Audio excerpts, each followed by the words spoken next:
अवधूत चिंतन श्री गुरुदेव दत्त. श्री स्वामी समर्थ. नमस्कार स्वामी भक्त हो, आपले भक्तिमय चॅनलवर स्वागत आहे. आजच्या संदेशामध्ये आपण ऐकणार आहोत, स्वामी तुम्हाला काय संदेश देतात आणि तो संदेश तुमची संकटे दूर करेल का. श्री स्वामी समर्थ सर्वांवर कृपा करोत ही स्वामींचरणी प्रार्थना. चला तर मग ऐकूया स्वामींचे आजचे संदेश आणि आजचे मार्गदर्शन. स्वामी म्हणतात, बाळा, तू स्वतःला कधीच कमी समजू नकोस. तू देखील भाग्यशाली आहेस, कारण तू देखील हा संदेश ऐकत आहेस. बाळा, स्वतःच्या शक्तीला ओळखायला शिक. तू देखील कोणापेक्षा कमी नाही. तू ज्ञानी बनू शकतोस, सर्व काही मिळवू शकतोस. म्हणून स्वतःवर विश्वास ठेव आणि आजचा हा संदेश शेवटपर्यंत ऐक.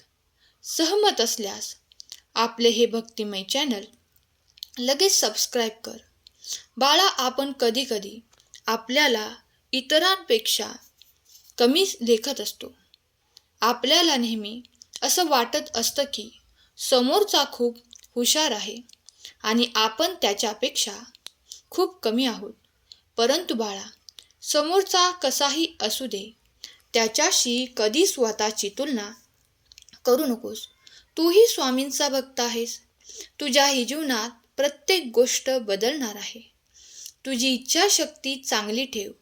तुझ्याही जीवनात आनंदाचे दिवस येणार आहेत. बाळा, खचून जाऊ नकोस. तुझ्याही चांगल्या दिवसांची सुरुवात लवकरच होणार आहे. तुझ्याही जीवनात एक मोठा चमत्कार स्वामी घडवून आणणार आहेत. सहमत असल्यास कमेंट बॉक्समध्ये गॉड इज ग्रेट टाईप कर आणि आत्मविश्वास वाढवा.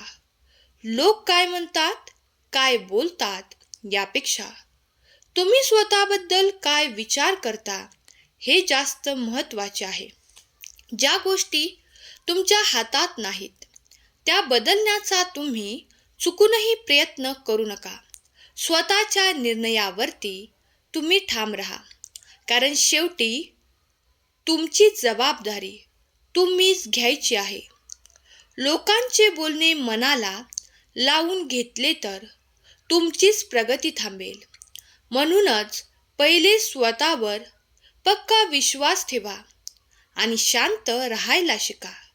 प्रत्येक वेळी प्रत्युत्तर देण्याची गरज नाही. तुमच्यावर लोक टीका करतील, नावे ठेवतील, पण त्यांच्याकडे दुर्लक्ष करायला शिका. काही लोक मुद्दाम तुम्हाला चिडवण्याचा प्रयत्न करत असतात, पण तुम्ही संयम ठेवलात, शांतपणे परिस्थिती हाताळली, तो समोरची व्यक्ती देखील त्यांची मते बदलतात आणि नाही बदलली तर तुम्हाला काहीच फरक पडत नाही. शब्दापेक्षा कृती महत्त्वाची. आपल्या कर्तृत्वाने समोरच्याला उत्तर द्या. लोकांना तुम्हाला त्रास देण्यात आनंद वाटतो, त्यामुळे तुम्ही शांत राहिला तर त्यांचे प्रयत्न अपयशी ठरतील. एखादी गोष्ट चुकीची असेल तर लगेच प्रतिक्रिया न देता थोडा वेळ थांबा. विचार करायला थोडा वेळ द्या. संयम ठेवणे म्हणजे दुर्बलता नाही, तर ती एक ताकद आहे. चांगले निर्णय घेताना भावनांवर नियंत्रण ठेवणे आवश्यक आहे. मन शांत ठेवले तर योग्य मार्ग आपोआप आपल्याला दिसत असतो. सहमत असाल तर स्वामी आई, मी तुझा प्रिय बाळ टाईप करा आणि हा संदेश आपल्या प्रियजनांना शेअर करा, कारण तुमच्या एका शेअरने कोणाचे तरी हरवलेले मन जागृत होत असतं आणि तुम्ही नकळत पुण्याचे भागीदार बनत असता. घाबरू नकोस. देव तुझी सर्व परिस्थिती बघत आहेत. देवावर विश्वास ठेव. तुझेही चांगले दिवस उजेडणार आहेत. बाळा, स्वामींचे प्रचंड स्वामीबळ तुझ्या मदतीसाठी सदैव तत्पर आहे. तुझ्या अवतीभोवती जी शक्ती आहे ती शक्ती अनुभवायला शिक. स्वामींचे जे भक्त आहेत त्या भक्तांना प्रत्येकाला अनुभव आला आहे की तो तुला देखील येईल, की स्वामींचे बळ सदैव पाठीशी आहे. आणि तुला जर अनुभव आला नसेल तर लवकरच येईल. बाळा, स्वामी ज्यांच्या पाठीशी असतात त्यांचं कोणी कधीही काहीही वाईट करू शकत नाही. स्वामींनी आपलं संपूर्ण जीवन आपल्या भक्तांसाठी व्यतीत केलं होतं.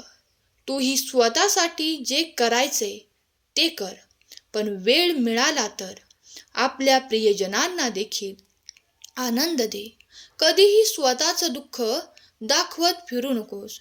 स्वतःचे दुःख विसरून इतरांच्या आनंदामध्ये सहभागी हो. इतरांच्या दुःखामध्ये सहभागी हो. बाळा, तुझ्या दुःखासाठी प्रत्येकाकडे वेळ नाही, म्हणून स्वतःचे दुःख स्वतः सावर.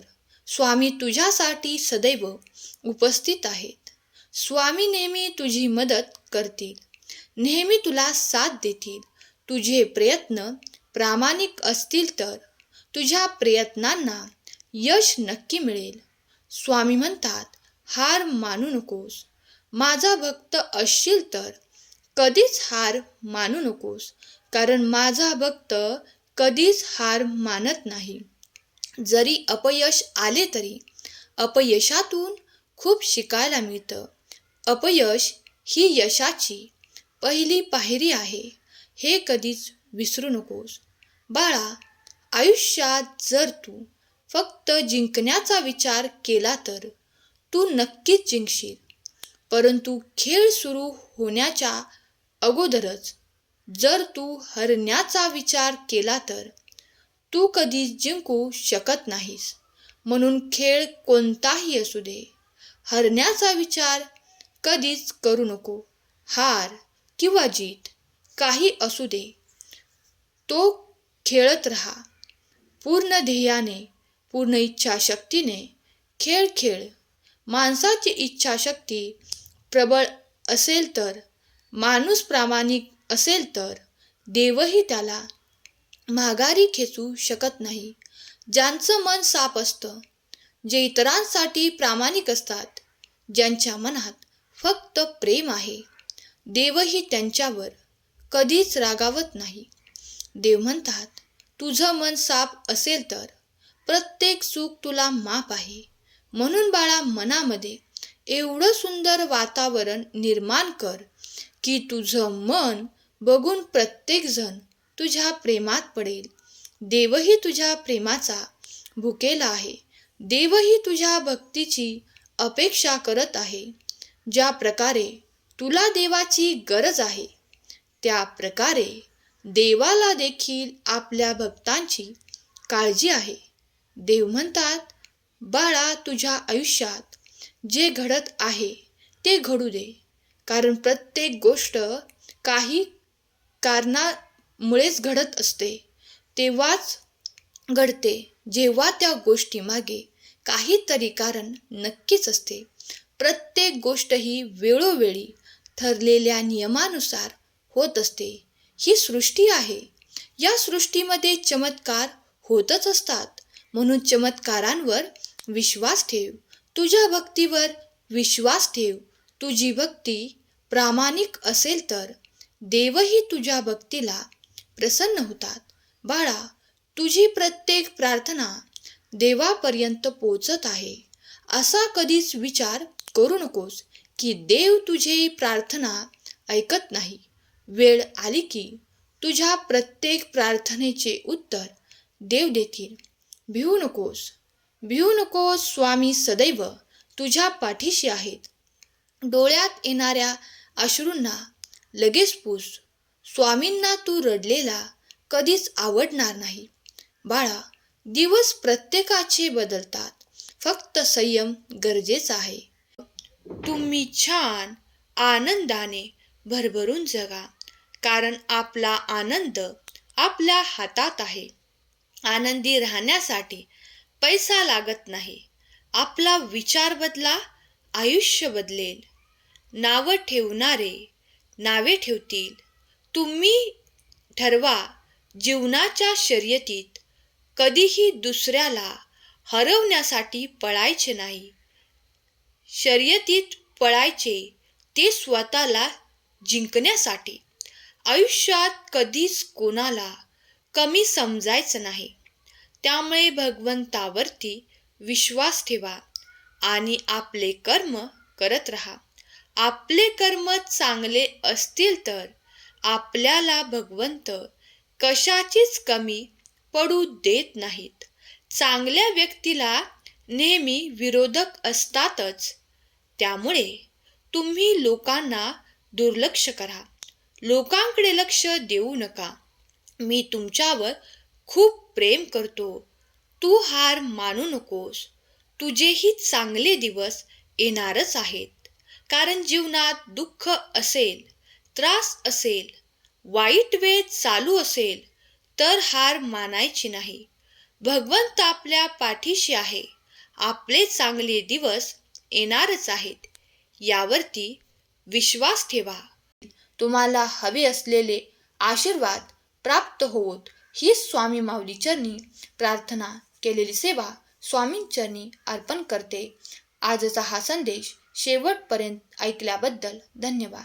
श्री स्वामी समर्थ. जय जय स्वामी समर्थ. श्री स्वामी समर्थ. जय जय स्वामी समर्थ.